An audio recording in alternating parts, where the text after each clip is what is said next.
What's up, YouTube, and welcome to my Game Room Tour 2022. I know you guys really like to see these, so I thought I'd make one for the new year, even though it's about halfway over at this point. But figured I'd give you an update on what's going on with the game collection. So, as always, I'd like to start with the arcade and show you what's going on with my arcade cabinets. So, first and foremost, I think the biggest update is my Galaga 88 cabinet. Over the winter, I taught myself how to do a recap job on this cabinet. This is a dedicated cabinet that I've owned for, I don't know, probably about 15 years now. And one of the things is the monitor was just getting a little bit weak. It needed a recap, and ultimately, after poring over forums and how-tos, I learned how to do it, and I was pretty proud of my results. It turned out really good. The monitor's nice and sharp now, and all the color has been restored. It was kind of washed out before. So everything's going good with that cabinet. Next up is one of my Sega Astro City cabinets, playing one of my all-time recent favorites, which is Pandora's Palace, which is a very obscure Konami game from the early 80s, kind of plays like Donkey Kong. Really a lot of fun, and it is a vertical-oriented game, which is how I usually leave this cabinet for all my vertical shooters. So let me move on to my other Sega Astro City cabinet, and uh-oh. Yeah, this one unfortunately is not in the same condition it was when I filmed my last video. This is my horizontal cabinet, and I've been having quite a bit of problems with the monitor on this one. I also used what I learned from the Galaga 88 cabinet and recapped the chassis on this one. Very intense job, had a lot of capacitors, and ultimately it still has some screen issues now that it comes back. The color's fine, but it's just got some distorted image problems, things like that. So, still reading up on how to fix that one. It sounds like there might be some resistors that I also need to replace that were not included in the cap kit. So maybe that's my problem, but other than that, I don't know. Kind of at a loss on this one, been at a stop still on fixing this project for a while. But I would definitely like to get this one back up and running, because then I can play all my horizontal games without having to flip the monitor on the other one. Over in the corner here is all my arcade boards. I think I've showed that before. A little messy at the moment, but there is actually a rhyme and reason to my sorting here. I've got all my horizontal and vertical boards separated in separate sections, as well as kind of by era and genre as well. So, no, it doesn't make sense. It looks like a pile of bubble wrap, which it really is, but it actually is organized pretty well. And this little IKEA shelving actually works really good for these. Typically I use these for records. But they actually work really good for arcade boards too, so just a little personal tip. Should have turned that on too. I have lighting in there and I just forgot to turn it on. So we come over to this side, and my last arcade cabinet is another one I've owned for quite some time. This is my dedicated Mappy cocktail cabinet. Mappy being one of my all-time favorite games. And ultimately, just a stroke of luck, I found this one at an arcade auction years ago. I don't think I've seen maybe but one in this type of format before. Usually they're in stand-up cabinets, so I think I was just really lucky, time and place type of thing. This one's holding in there pretty good. It's still got its original monitor. I haven't recapped it, and it's got nice bright colors, so hoping it'll stay in good shape and give me lots more years of service, because I really like playing this game. So we're going to jog over to this side, and I'll show you what's going on with the console setup in my main playing area. Most of my games I keep over in the game room. I'm going to show you next. And that light's really bright. I'm actually going to re-angle that. That was one of the issues with my last videos. I had very low lighting in here, and so I was trying to get a little bit better lighting to show you what's going on. Hopefully that'll work out okay. But here we have my main setup. This is a modern TV that I have my modern consoles on, but I also have a FrameMeister Mini hooked up to this, so I can play my vintage game systems through RGB. And here we're playing the TurboGrafx classic Parasol Stars by Taito, one of my favorites for that system. Love their single-screen platformers, so really does a nice job displaying that. And I'll just give you a quick walkthrough of the consoles here. Not a whole lot has changed as far as that goes, I think, since my last video. Still playing the PS4 Pro. I have not gone PS5 yet. I probably will later this year. It's still kind of on my want list.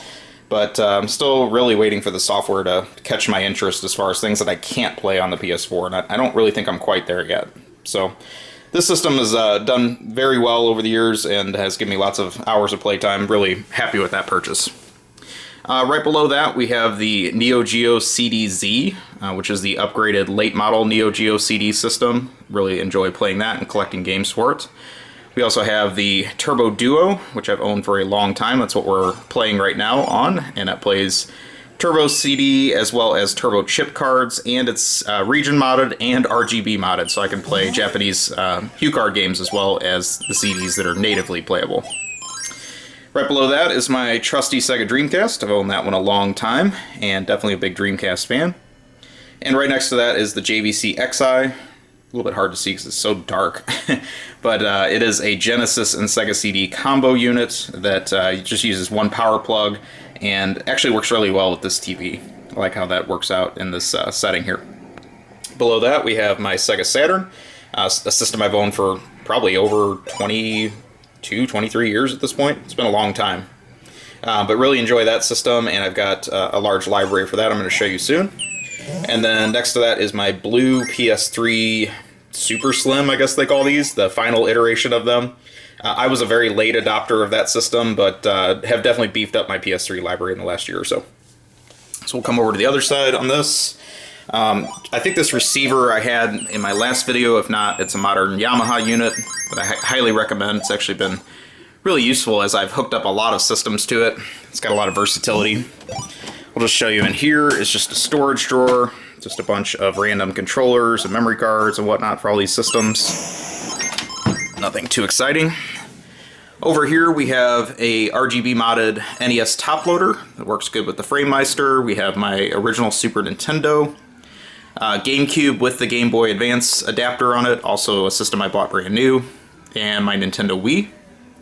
And then below that we have my original Xbox, my Xbox 360, and that's really where it stops for Xbox. I haven't bought either of the two newer units since then. I'm not the biggest Microsoft fan, but I do like some of the exclusives on these first two systems.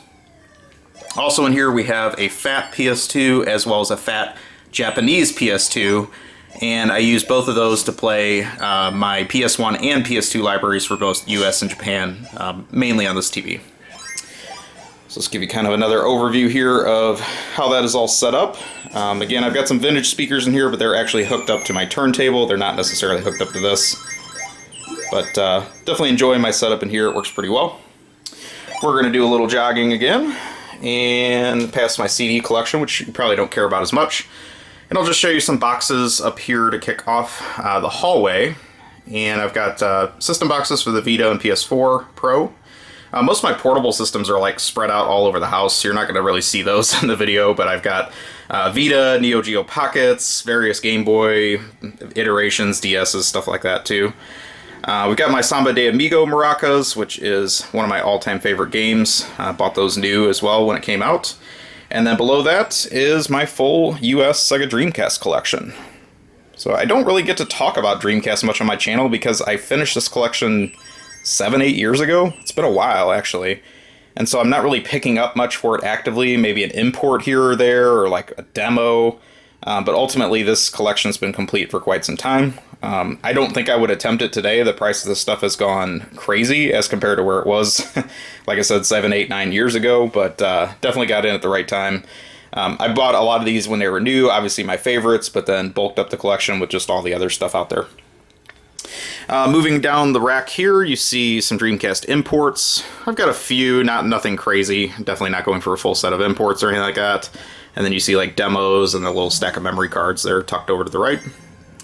Below that is my complete in-box DS collection, and this is a system I like collecting for. I'm definitely not going for a full set, but there was just a lot of great Japanese developed obscure titles on this system. I keep being amazed by some of the stuff that we got in the US for the system that you'd be a little bit surprised by, considering most Nintendos would have passed on these for a lot of other consoles. And I think a lot of that was lost with the 3DS. You really don't see the diverse library on the 3DS like you had with the DS, and that's one of the reasons why I never really got that excited about the 3DS. I still don't own one to this day. But at the very bottom, I do actually have some 3DS games. I'm just kind of saving up for whenever I do get a system, I'll have a couple things to play on it, so you'll see a couple of those mixed in there too. Also a couple loose GBA games tucked into the corner, but most of my GBA stuff is actually in the main game room, so let's head into there for the next part of the tour. So this is really where I keep the bulk of my games and where you see my videos get made. I'm sure this backdrop will look rather familiar to you because I typically film my videos against it. I just like my wall of NES stuff. I think it creates a nice little image, and ultimately it's what got me into game collecting oh so many years ago. So for those of you that don't know, I used to work at a game store in the late 90s, and anytime NES games came in, if I didn't have them and they were cheap enough I could afford them on my hourly pay, I was picking them up, and it was definitely a lot easier back then than it is today to collect for the system. Ultimately, this is a full set with the exception of course, stadium events, and then some of the obscure unlicensed games, such as like the Panesian games. I don't have those. But I do have like the Color Dreams and American Video Entertainment and all that. I have all the full sets of those. So I'm pretty happy with where I'm at with my NES collection. Really, I've been focusing on getting manuals for it for the last few years. And you'll see those in my pickups videos. If I can ever get more manuals or just a random box that I don't have, I don't mind adding those to the set as well. You do see a few system boxes up here, as well as some of the accessories, such as the Rob, the Power Glove, and the Laser Scope. And then just some more boxes for like Game Genie and controllers, and my original action set box, actually, that I got new. I do have a few sealed NES games. Not really something I go for that much, but you can take a look at those there, as well as a few just random Famicom games. And that kind of rounds out most of the NES collection. You'll see the boxes here in a few minutes. They're not that pretty as far as how they're organized, so I'm going to save that for later. I did have this little corner shelf probably since the last time I made one of these videos, and it worked really well for putting my box GBA games on. So kind of give you a little scroll down to those. It's a really tall shelf. And then as soon as I got it and I was kind of happy with it, I said, I'm going to go back to IKEA and get some more of these. And they discontinued them. So, shame on you, IKEA. I actually like this shelf, and I probably would have a couple more if it wasn't for that. Maybe I'll find a used one here or there. But they work in nice spaces where you otherwise wouldn't be able to put stuff, so that's why it works really good for my GBA collection. Other than that, I've really just done some reorganization in this room in the last couple months. I added another rack you're going to see here shortly, and ultimately just shuffled the order of where some of these systems go. One of the things I'll say is, like, a lot of the flow, I don't have, like, all my Sony games together, is because just the size of the cases differ so much from generation to generation. Sometimes it works better to just mix and match to make it fit the shelving as appropriate. But you do see some system boxes up here at the top. Some of these are originals, some of these are ones I got down the road, but that is my original GameCube box and my original Wii box. And I'll show you kind of my other stuff here. So we have the PS2 collection. I'm pretty happy with where I'm at with PS2. Again, definitely not a system I'm going to chase everything for, but I've got a lot of the rare titles, and a lot of the stuff that really interests me. I don't have, some of the really heavy hitters, like I never found a Kuon or a Rule of Rose, but anything that's like kind of right below that tier, I've pretty much got a pretty good grasp on in my collection. Also have a lot of Japanese PS2 games. I actually owned a Japanese PS2 before I had a US PS2, so I really stocked up on a lot of the exclusive shooters and things like that long ago, before some of those became hard to find or just, a little bit more difficult to get. We also have original Xbox, system that I do actually like quite a bit. I'm very happy with that collection. I don't think I'll be expanding that much more beyond what I have. But I really have a lot of the Sega-developed titles that came out for that system, and really happy overall with what that system has given me over time. One of the things I moved recently is my Sega CD collection, so I decided to go ahead and stick those at the base of the shelf. And I kind of hit a breaking point with Sega CD. I've got, again, a lot of the really heavy hitters for the system, except I don't have Kyo Flying Squadron. And I kind of told myself, unless I could find that game, there's really no point in continuing to go for the full set, because that's going to be a thorn in my side. I'm not spending the current market rate for that game. There's just no way. So I kind of stalled out. I'm really happy with the games I do have. Again, I have pretty much all the things I would want to play on that system, and a few of the oddball variants and things like that mixed in here too. So overall, very happy with Sega CD. I don't think I'm going to need a whole lot more room for it, so that's why I decided to migrate it over here. So then this rack, I can't remember if I had this the last time I made one of these videos, but it's just kind of a small CD rack, and it worked well for a lot of CD-based system games from the 90s era of games, as well as in portables. But you do see my X-Men vs. Street Fighter arcade marquee. Got that at the Portland Retro Gaming Expo a few years ago, and actually flew home with it in my hand because it wouldn't fit in my bags. So that was kind of a fun adventure, but I really like the artwork on that, and it's always been one of my favorite games. And then you kind of get down here into the games that are on this shelf. You see Neo Geo CD. Again, it's a collection that I've been beefing up in the last couple years quite a bit. You also see my TurboGrafx US collection.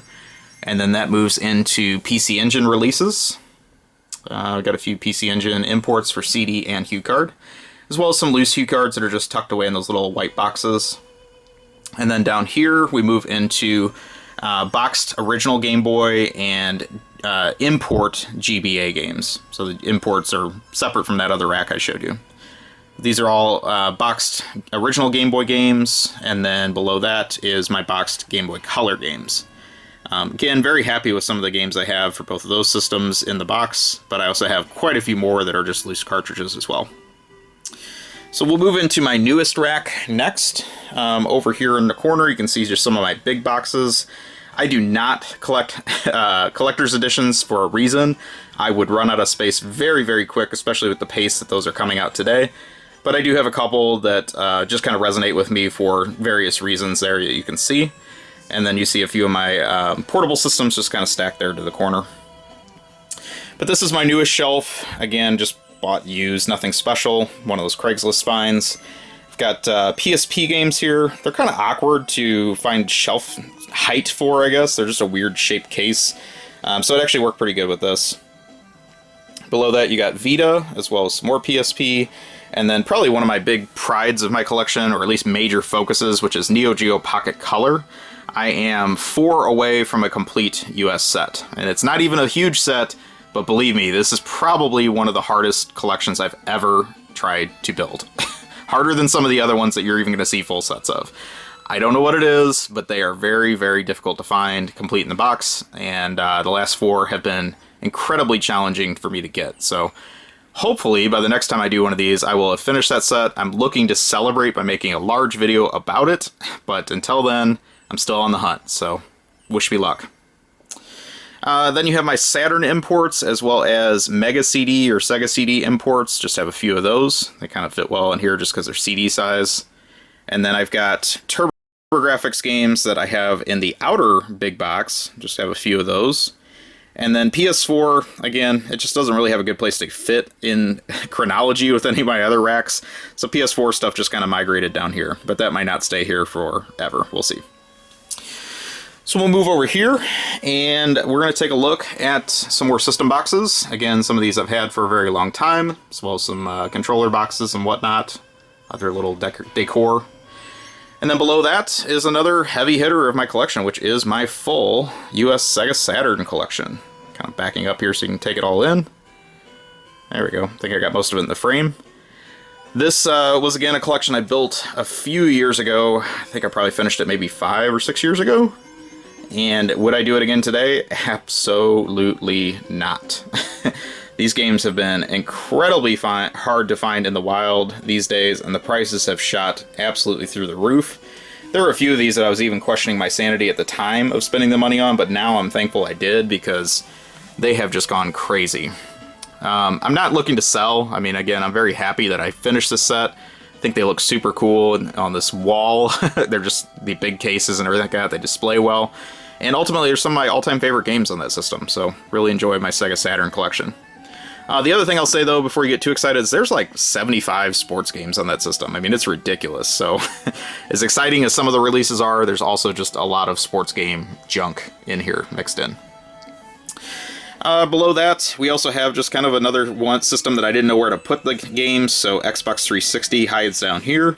Again, not a system that I'm super incredibly crazy about, but it does have some cool exclusives, so that's why I keep it around, and really think I'm pretty much done collecting for that system as well. Got what I really am looking for. We're going to move over into another focus area of my collection. So at the top here, you'll see PS3. Again, I kind of am looking for a better place to display those because I don't like how they're stacked, but it is what it is. But PS3, I kind of bought into the hype a year ago when they said everything was going to get delisted and panic now and buy it or forever, you'll never find it again. So I did go on a big PS3 spree last year and I've slowed down since. But again, probably have most of what I want on that system and some other stuff that I still just need to play, honestly. Below that is one of my prides of my collection also, which is my PS1 collection. I am a big PS1 fan. I kind of grew up in that era. System means a lot to me, just like NES does. And I just love the variety of games on the system. You guys have probably seen a lot of videos I've made with PS1 Focus. Or if you're new to my channel, you should check them out for sure.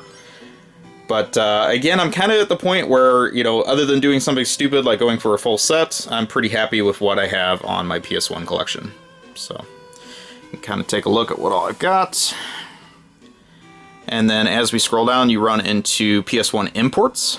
So you can see a shelf of those and the white spines.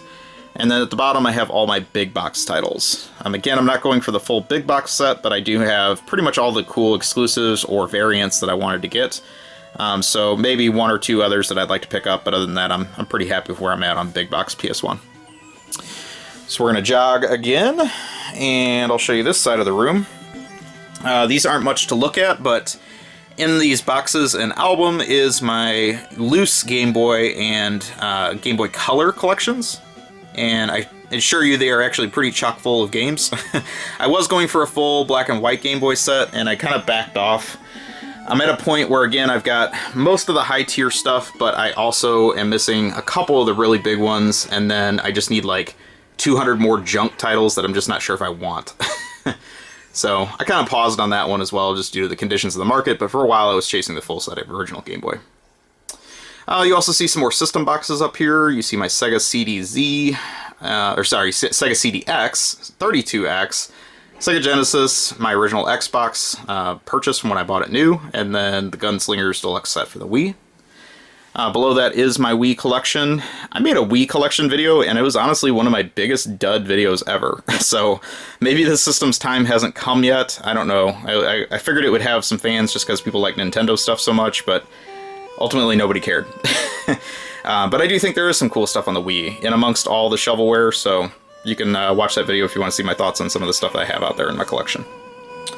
Below that is GameCube, and I've actually thinned out my GameCube collection a little bit in the last year. I watched the prices of it just go insane, and there was a few games that I was just like, you know what, I have this on another system, or I just don't have to have this on GameCube. So ultimately have started to sell off a few of those, but I think I'll keep it about where it is right now.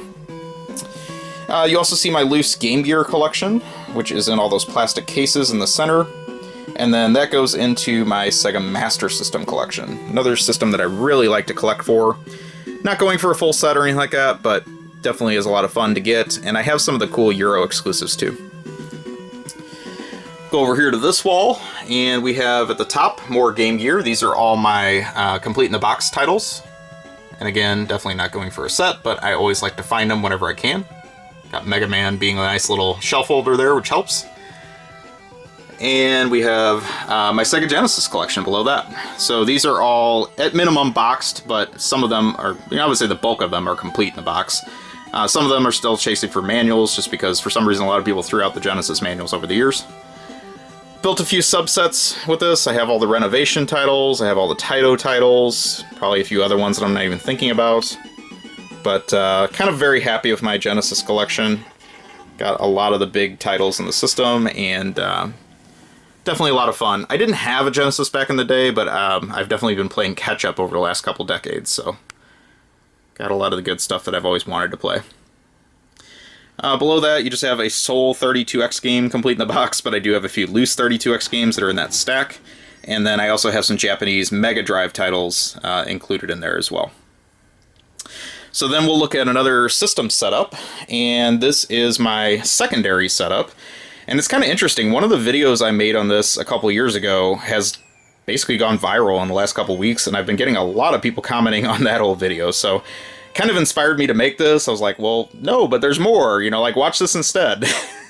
So if you like that video, hopefully you'll enjoy this video. It gives you a little bit more thorough tour. But for those of you that really liked this setup, I'm still very happy with it. I moved these vintage speakers in here, and it really does give it a nice stereo sound for these classic systems. You can see my PS1 banner here in the back. I'd like to show that. But again, I'll do a quick walkthrough of the systems that are hooked up all to this TV. This is a Panasonic CRT that I've had since the late 90s, and it's been a complete trooper for me. It's currently playing Ninja Gaiden 2 on NES, one of my all-time favorites as well. And here we have another Dreamcast. This is my Sega Sports Dreamcast. One of the reasons I have a second one is for light gun games, so I can use them with the CRT. These aren't hooked up, but I just have a couple PS1s on display, including the mini PS1 and my original PS1 below that. But primarily I played my PS1 stuff through a PS2. On the other speaker here, again, this is the other benefit of having these big old speakers, is they make nice shelves, is my Sega CDX system with the 32X adapter hooked up to it. And I have the stand that works with that, so that makes really useful to be able to play 3 generations of Sega plus Master System through an adapter, so actually 4 generations. We have my original NES down here. Talked about that extensively. Another receiver, which I've displayed in that prior video, as well as a couple switch boxes I've added. I don't know if I had those before, but ultimately that lets me toggle through all these systems in this setup in here.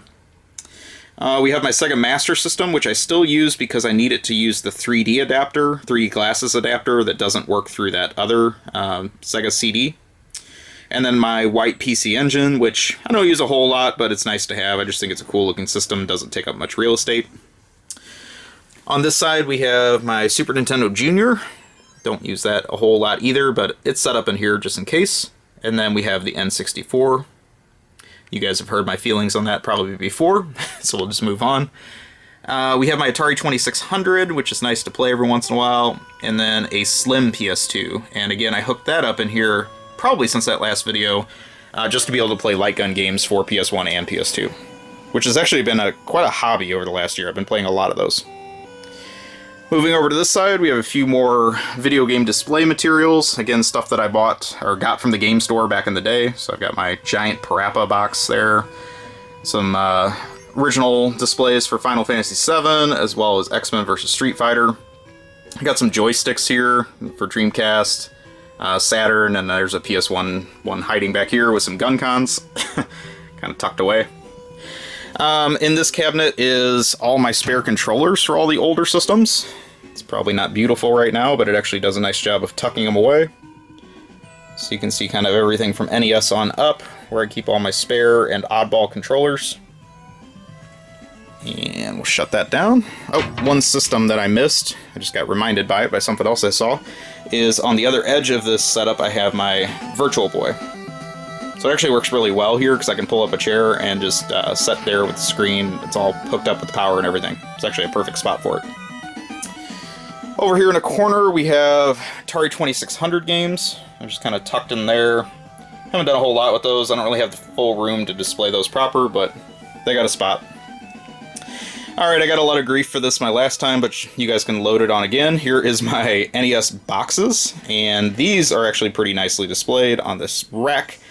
But then it goes downhill from here, and I've got all the rest stacked up top. So, I know I got flack the last time. Oh my god, they're all dented up because you stacked them like that. No, actually, the ones that are dented were already dented.